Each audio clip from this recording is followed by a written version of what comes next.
بسم الله الرحمن الرحيم. السلام عليكم ورحمة الله وبركاته. إن الحمد لله نحمده ونستعينه ونستهديه ونستغفره ونعوذ بالله من شرور أنفسنا ومن سيئات أعمالنا. من يهده الله فلا مضل له ومن يضلل فلا هادي له، وأشهد أن لا إله إلا الله وحده لا شريك له، وأشهد أن محمدا عبده ورسوله. يا أيها الذين آمنوا اتقوا الله حق تقاته ولا تموتن إلا وأنتم مسلمون. يا أيها الناس اتقوا ربكم الذي خلقكم من نفس واحدة وخلق منها زوجها وبث منهما رجالا كثيرا ونساء، واتقوا الله الذي تساءلون به والأرحام إن الله كان عليكم رقيبا. يا أيها الذين آمنوا اتقوا الله وقولوا قولا سديدا يصلح لكم أعمالكم ويغفر لكم ذنوبكم، ومن يطع الله ورسوله فقد فاز فوزا عظيما. أما بعد، فإن أصدق الحديث كتاب الله، وخير الهدي هدي محمد صلى الله عليه وسلم، وشر الأمور محدثاتها، وكل محدثة بدعة وكل بدعة ضلالة، رحمكم الله. Tersambung kitab Umdatul Ahkam, hadis terakhir dalam kitab Zakatul Fitr. Hadis terakhir dalam bab Zakat Al-Fitr, atau bahasa kita orang Malaysia ni zakat fitrah. قال المؤلف الإمام عبد الغني المقدسي رحمه الله تعالى عن أبي سعيد الخدري رضي الله عنه قال: كنا نعطيها في زمن صلى الله عليه وسلم صاعا من طعام، أو صاعا من شعير، أو صاعا من أقط، أو صاعا من زبيب. فلما جاء معاوية وجاءت السمراء قال: أرى مدا من هذه يعدل مدين. قال أبو سعيد: أما أنا فلا أزال أخرجه كما كنت أخرجه على أهل رسول الله صلى الله عليه وسلم. Dari Abu Sa'id Al-Khudri radhiyallahu anhu, ia berkata, pada masa Rasulullah sallallahu alaihi wasallam masih hidup, kami bayar zakat fitrah sebanyak satu sa'. Satu sa' ni satu gantang lah, 2.7 kilogram, satu sa' makanan, atau satu sa' gandum, atau satu sa' keju aqit, atau satu sa' anggur. Okey, kering. Anggur kering maksudnya macam kismis lah. Pada masa pemerintahan Muawiyah, dan gandum samra mulai ada, sejenis makanan, dia berkhutbah di hadapan jemaah haji atau umrah. Dia kata, aku berpendapat 2 mud gandum samra iaitu sama dengan 2 mud. Okey, bagi tak masalah Arab dia, ini ara muddan, bukan 2 mud, salah ni terjemahan ni. Aku berpendapat 1 mud gandum samra. Ni terjemahan salah, khata' fahish ni. Tu kena betulkan terjemahan ni. Kadang-kadang terjemahan ni salah.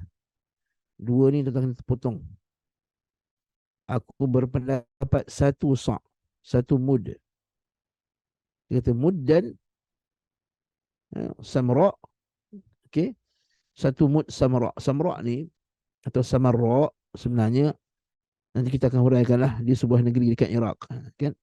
Atau jenis gandum. Nanti kita akan huraikan insya-Allah. Dia kata, aku nampak 1 gandum samra sama dengan 2 mud. 2 mud yang sebelum zaman Nabi SAW. Abu Sa'id berkata, itu ijtihad Muawiyah. Ini penting dalam bab ni. Sebab kita nak bincang nanti, boleh ke kita ni menukar nilai? Kalau orang duk kata boleh ke tak bayar zakat dengan duit, boleh ke tak bayar zakat fitrah dengan duit. Kan ada sebagai ikhwah kata zakat fitrah mesti kena bayar dengan beras, kalau dengan duit tak sah, dia kata. Okey. Ada yang kata bayar dengan duit sah. Dia kata tak ada. Yang kata tak sah ni kata tak ada dalil. Zaman Nabi tak pernah bayar dengan wang. Ila akhir. Jadi kita tengok macam mana, apakah hujah kedua-dua ulama yang membenarkan tak membenarkan berdasarkan hadis yang kita baca. Hadis ni hadis yang sama digunakan oleh kedua-dua belah pihak. Yang kata boleh memakai hadis ni, yang kata tak boleh memakai hadis ni juga. Barakallahu fiik. Itu penting masalah ni. Kadang-kadang orang dia min qillatil ilm, sedikit ilmu tapi dia banyak komen, dia menyebabkan fitan. Jadi insya-Allah kita akan huraikan biiznillah taala. Dan kita sebenarnya dah huraikan pada kuliah sebelum ni. Bila kita dah jumpa hadis ni berkenaan dengan Nabi, para sahabat pada hadis yang lepas, dia kata, bagi aku ini sama dengan 2 mud. Bagi aku ini sama dengan 1 mud. Maksudnya boleh tukar dengan nilai. Naam. Yang kita dah jelaskan khilaf dalam masalah ni. Kenapa mazhab Abu Hanifah kata boleh, boleh bagi nilai? Kerana apa? Sebab sahabat, nampak tak Muawiyah kata bagi aku bersamaan 2 mud. Satu sa' samarak sama dengan 2 mud. Okey. Begitu juga dengan hadis yang kita baca sebelum ni, iaitu an tu'adda qabla khuruj ila salat, yang ditukarkan. Sa' min bur, sa' min syair, sa' min tamr ila akhir. Menunjukkan bahawa boleh ditukarkan dengan nilai berdasarkan hadis yang kita sebutkan tadi. Ala kulli hal, tak apa kita baca dulu. Kenapa Abu Sa'id Al-Khudri kata, nampak kat sini yang hujah dipakai oleh orang kata tak boleh tukar. Adapun aku, kata Abu Sa'id Al-Khudri, aku akan bayar sama macam Rasulullah SAW bayar juga. Aku tak tukar 1 mud tu jadi 2 mud. Okey. Ataupun 2 mud tukar jadi 1 mud. Maksudnya kekalkan satu sa', sa'an min tamr, sa'an min zabib, atau sa'an min ila akhir. Nah, hadis yang kita baca ni, barakallahu fik, ada 12 perbincangan. Ada 12 perbincangan. Hadis yang kita baca ni ada 12 perbincangan, ada 12 wajah yang kita boleh huraikan. Pertama sekali, perawi dia Abu Sa'id Al-Khudri, ma'ruf.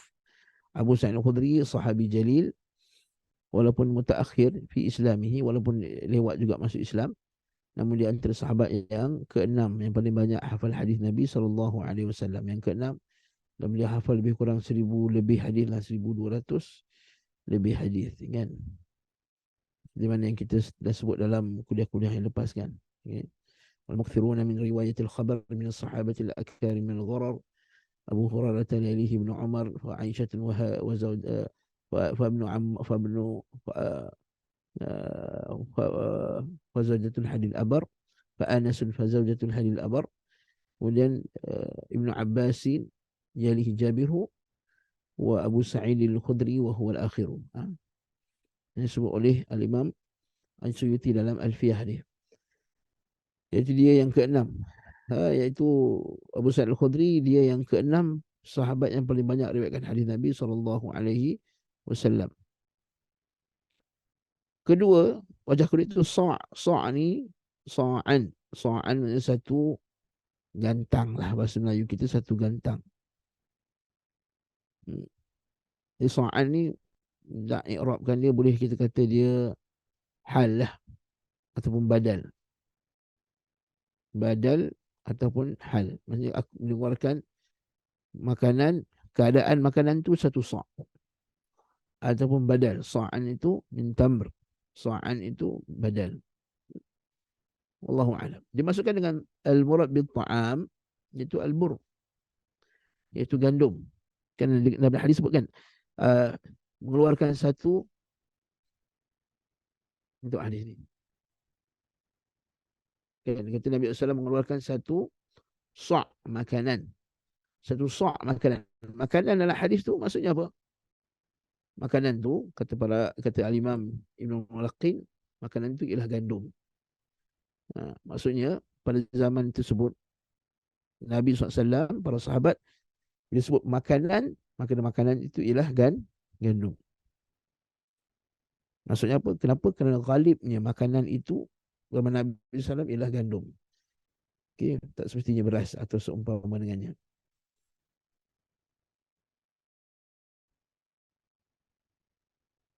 Ada riwayat yang kata hintah. Hintah apa beza dia? Iaitu gandum yang telah dijadikan tepung. Okey. Kemudian isu seterusnya iaitu apakah maksud aqid? Apakah dia al-aqid? Okey, al-aqid. Iaitu dia adalah macam keju lah, susu yang telah menjadi ketulan. Jubn. Susu jadi ketulan maksudnya keju lah. Itu kata Syekh Zakiyuddin Al-Mundhiri, dia kata dalam bab aql dhab, wa huwa jubun al-laban al-mustakhraj, iaitu yang dihasilkan. Kata Imam Nawawi pula, dia susu kering, keju lah, ghairu manzu' zabd, tanpa dikeluarkan lemaknya. Lemak dia masih kekal. Okey. Kemudian as-samra' tadi. As-samra' tadi ialah al-hintah asy-syamiyah, iaitu sejenis uh, tepung gandum yang ada dekat Syam. Sejenis tepung gandum yang ada dekat Syam. Okey. Jadi, isu yang keenam pula, hadis ni yang menjadi hujah bagi para ulama untuk mengatakan bahawa tidak semestinya dikeluarkan uh, gandum ataupun tamar. Kalau tuan-tuan masih ingat lagi dalam kuliah lepas, Nabi SAW sebut dikeluarkan tamar. Kan? Nabi SAW mewajibkan zakat fitr, iaitu satu sa' dari kurma, satu sa' daripada gandum. Hadis Abdullah bin Umar, hadis yang kuliah lepas. Jadi adakah mesti gandum dan juga tamar saja kita kat Malaysia keluarkan beras?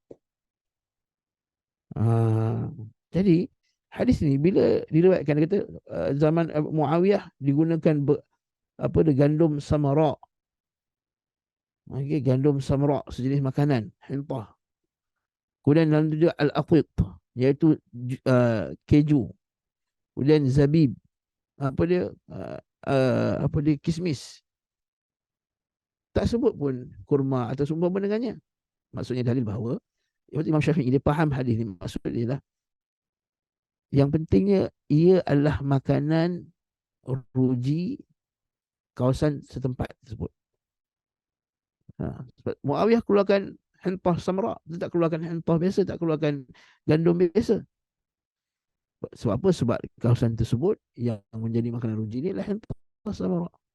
Ada sahabat yang keluarkan akid, keju, sebab tempat dia, sebagian sahabat kampung dia keju jadi makanan ruji. Dia kata yang menjadi iktibar dalam masalah ini adalah makanan ruji. Jadi dalil dalam mazhab Syafi'i dalam masalah ni, ya ada dalil. Alhamdulillahirabbil alamin. Alhamdulillahirabbil alamin. Baik. Isu seterusnya, hadis ini dalil menunjukkan bahawa, dalil yang jelas bahawa boleh membayar zakat makanan tu, zakat fitrah tu dengan keju tadi. Dan membatalkan pendapat yang mengatakan benda itu dilarang. Seperti Ibn Hazm. Ibn Hazm Al-Andalusi, Al-Zahiri Al-Andalusi. Yang menolak hadis ni dan menganggap bahawa hadis ni tak sahih. Allah Ta'ala alam. Ta'ana Ibn Hazm fil hadis la yuqbal.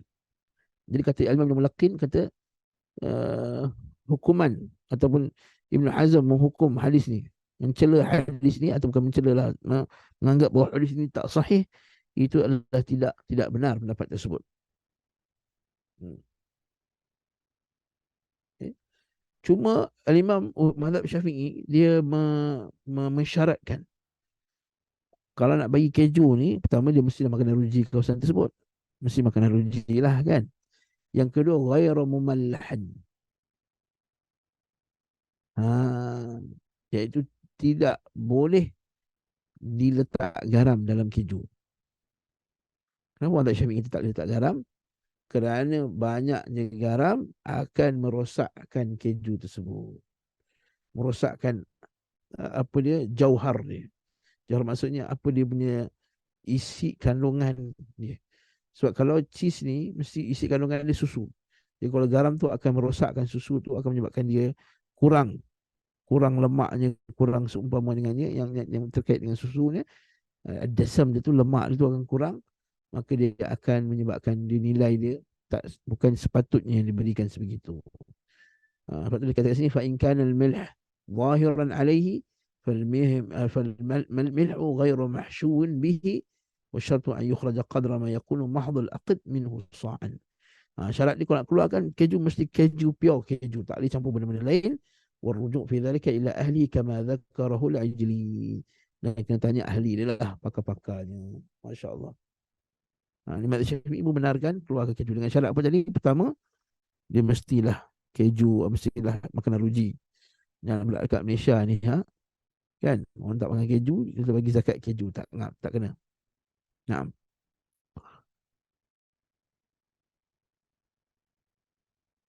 Hmm.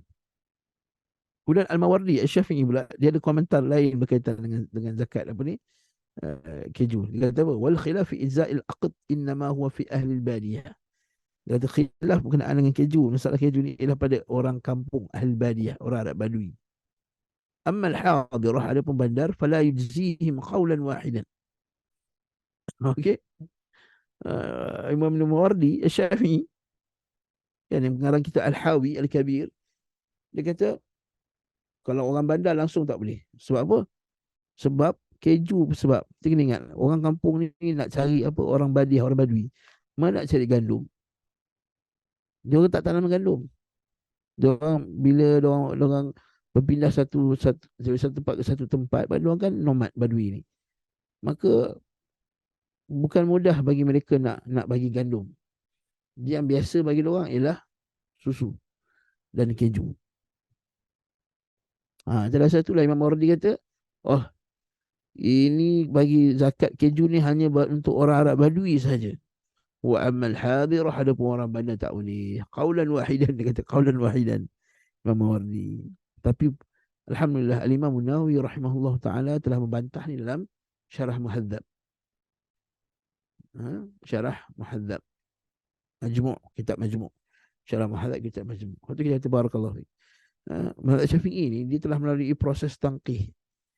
Dia bukannya satu pendapat ulama kemudian dah macam tu je, bukan. Dia ada proses. Satu ulama, Imam Mawardi ni memang besar antara generasi awal mazhab Syafi'i. Tapi nampak tak, setiap pendapat alim di kalangan ahli Syafi'i pasti ada orang yang mengkajinya, menilainya, mentangqihnya, mentahqiqnya. Kita bukan mudah, bukan mudah semata-mata kita ni nak kata Syafi'i bukan tu, kan? Jadi dia punya apa dia? Tangkih, proses tahqiq dia, dan beribu kan, dan banyak pula ulama dalam Syafi'i tu, dengan ulama hadisnya, dengan ulama usul fiqhnya, dengan ulama mantiknya dan seumpama dengannya, dan bukan dengan ulama bahasanya. Dan Imam Nawawi rahimahullah taala telah membantah Imam Mawardi lebih lama sebelumnya. Imam Nawawi rahimahullah taala. Waqala as-sahih, kata Imam Nawawi rahimahullah, as-sahih alladhi quti'a bihi ataupun qata'a bihi al-jumhur, sahih menurut pendapat jumhur asy-Syafi'iyah, annahu la farqa bain al-hadirati wal badiyah. Tak ada beza antara orang Badui ataupun orang bandar. Wa hadithu Abi Sa'id, dan hadis Abi Sa'id dalam masalah ni, yakni hadha sarihun fi ibtalih, iaitu sarih, jelas membatalkan pendapat Imam Mawardi. Kata Imam Nawawi rahimahullah, wa in kana qad ta'awwalahu ala ghairi annahu kana min ahli badiyah wa huwa ta'wil batil, walaupun Imam Mawardi mentakwilkannya, maksud mentafsirkannya, memahaminya dalam maksud kebenaran itu untuk orang Arab Badui, tapi ini takwil yang batil, kata Imam An-Nawawi rahimahullahu taala. Barakallahu fiik. Okey. Isu seterusnya yang ke-8, pada ucapan Muawiyah. Ada ucapan Muawiyah, dia kata ara muddan min hadha ya'dilu muddain. Aku nampak satu mud, ini sama dengan 2 mud gandum biasa. Diucapkan ni masa bila di atas mimbar, masa khutbah. Sedang berkhutbah. Dan inilah yang telah diiktimadkan, dipegang pendapat ni oleh Abu Hanifah. Maksudnya 2 mud. Okey. Wa man wafaqahu fi jawaz nisfi sa'in hintah. Dan siapa yang bersama dengan Nabi bahawa boleh sedekah setengah sa', maksudnya boleh bayar zakat setengah sa'. Wa qaddamuhu ala khabar wahid wa khalafa al-jumhur fi dhalika kama qaddamtuhu fi al-hadith qablah. Dan sebenarnya pendapat jumhur bukan sebegitu. Tak boleh jawab setengah. Tak boleh bagi setengah. Sebab apa? Okey. Imam Abu Hanifah dia pandang hadis ni, bila Muawiyah kata 2 mud, 1 mud sama dengan 2 mud biasa. Jadi boleh bayar setengah mud sahaja. Jumhur tak setuju. Jumhur menjawab, dia kata qaulus sahabi qad khalafahu Abu Sa'id. Dia kata pendapat sekali kerana pendapat Muawiyah ni diperselisihi, ditolak sini oleh sahabat Abu Sa'id Al-Khudri. Okey. Dan Muawiyah kita semua tahu dia mutakhir, Muawiyah bin Abi Sufyan. Dia masuk Islam lepas bukaan kota Mekah. Abu Sa'id Al-Khudri sebelum tu lagi. Lepas tu kata wa ghairuhu mimman huwa atlahu suhbatan minhu. Dan kerana berbeza pendapat dengan orang yang lebih panjang persahabatannya dengan Rasulullah. Ini kaedah terjih. Tak Ni bila ada pertentangan di antara fatwa sahabat. Macam mana mereka menterjih? Kat sini Al-Imam Ibn Mulaqqin barakallahu fiq, dia tengok dari segi apa? Siapa sahabat yang lagi lama bersama dengan Nabi, maka lebih kuat. Nampak tak? Macam tu juga kita dalam masalah terjih. Kan ada orang kata Syekh Albani, ada yang kata tidak ada jihad di Palestin contohnya. Kemudian kita jumpa ada anak murid ni yang lagi lama duduk dengan Syekh. Ada seorang ustaz yang selalu mengkaji pendapat Syekh Albani. Kemudian ada satu lagi Syekh pula yang memang dah duduk dengan Syekh Albani sampai ke akhir hayat. Kerana berlaku pertentangan antara dua pendapat, kita akan kedepankan pendapat siapa? Nampak? Cari Al-Imam Ibn Mulaqqin jawab. Bila ada perbezaan antara Muawiyah bin Abi Sufyan dan juga Abu Sa'id Al-Khudri, siapa yang di depan kan? Abu Sa'id Al-Khudri. Kenapa? Aqwalu suhbatan minhu. Lebih panjang. Yang kedua, wa'alam bi ahwali syari'. Kerana dia lebih kenal Nabi SAW, lebih tahu tentang berkenaan dengan Nabi SAW. Maksudnya, juga siapa yang lebih kenal Syekh Albani rahimahullah? Anak murid dia ke? Ustaz lain yang tak bersama dengan dia, mesti anak murid dia.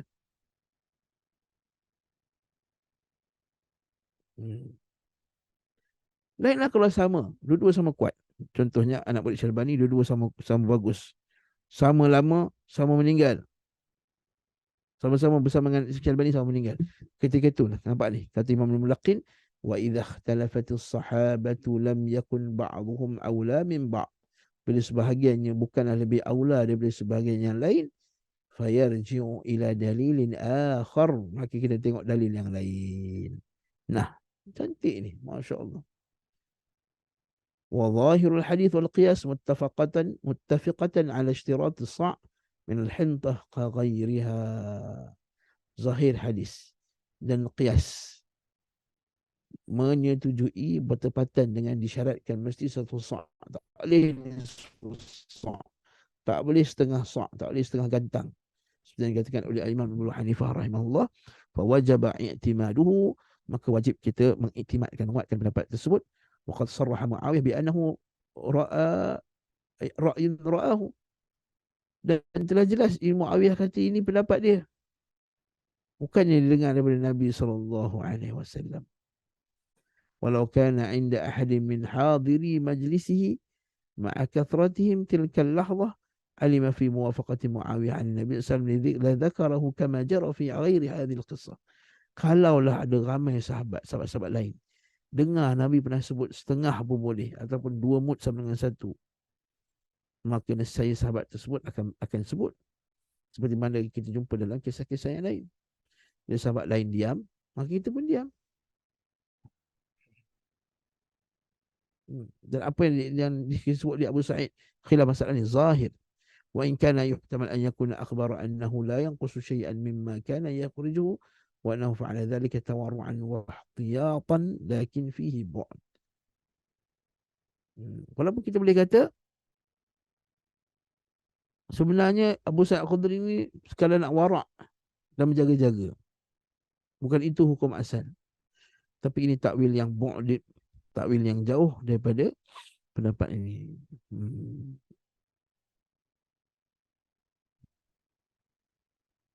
Atas dasar itulah, bila berdasarkan hadis inilah, Al-Imam Abu Hanifah rahimahullah berpendapat bahawa boleh keluarkan setengah saja untuk gandum, setengah sa' untuk gandum.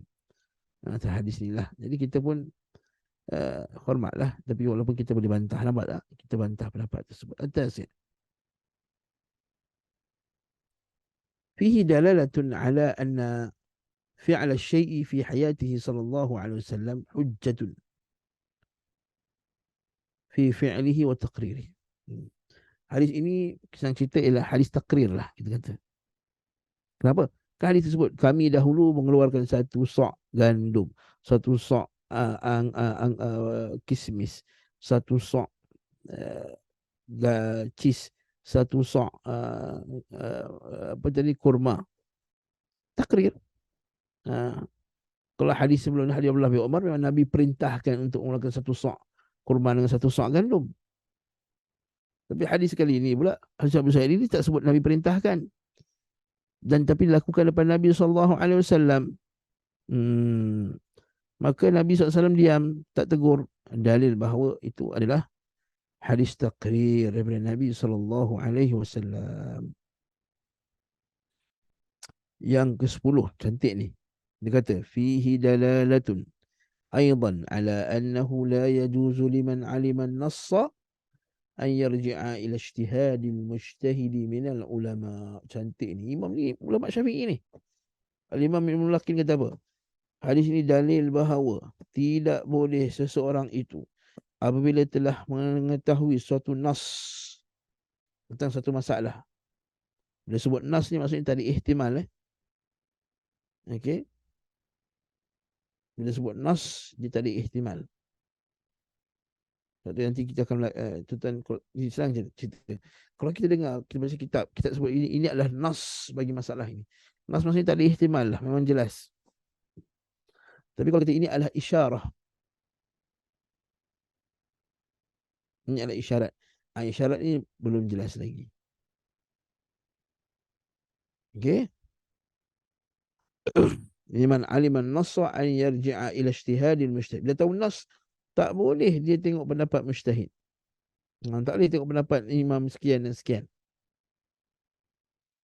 Kena pegang dalil. Ini yang banyak kali tersebut. Dan ini juga ialah pendapat ulama Syafi'iyah. Bila ada dalil tak boleh kita ambil ijtihad mujtahid. Bal yajibu 'ala al-mujtahid al-iqrar bil-ra'i wa at-taslim ila nas.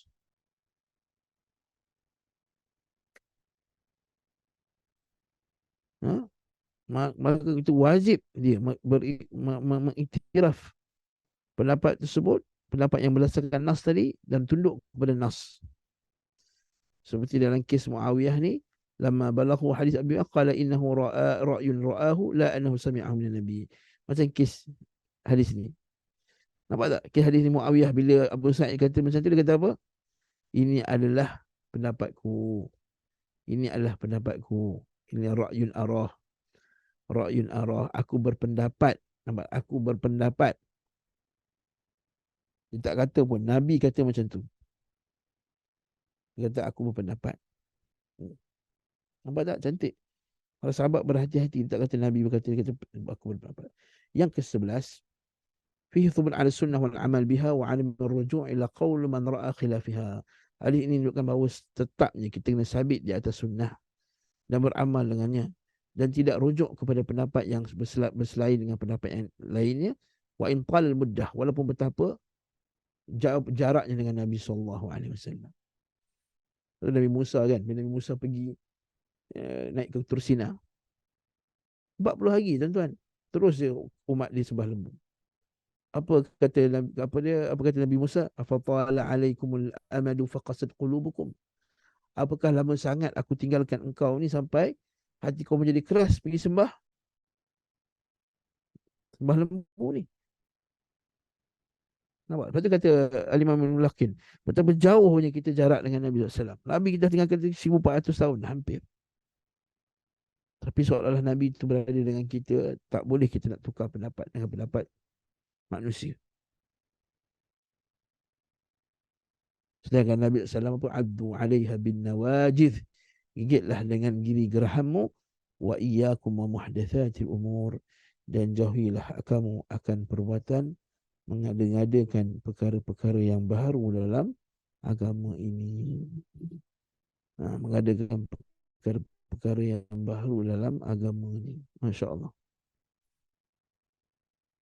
Jadi, nampak tak? Cantik hadis yang kita baca ni. Walaupun bab zakat, tapi dia ajar kita manhaj. Manhaj dalam cara kita nak apa? Nak berinteraksi dengan khilaf sahabat. Nampak tak Abu Sa'id Al-Khudri kata apa? Adapun aku akan tetap, nampak tak? Aku akan tetap melakukannya sebagaimana zaman Rasulullah sallallahu alaihi wasallam. Lepas tu mazhab Syafi'i kata tak sah bayar zakat dengan nilai. Kena bayar zakat dengan beras. Ah, bayar zakat dengan beras sebab apa? Sebab begitulah yang dibayar pada zaman Nabi sallallahu alaihi wasallam. Okey. Barakallahu fik. Jadi sebenarnya dulu tu ijtihad para ulama, dan kalau tanya saya lebih tenang dengan pendapat kata tak boleh bayar dengan nilai. Dapati padanya ada masalah yang rajihah, maka perintah minta nilai.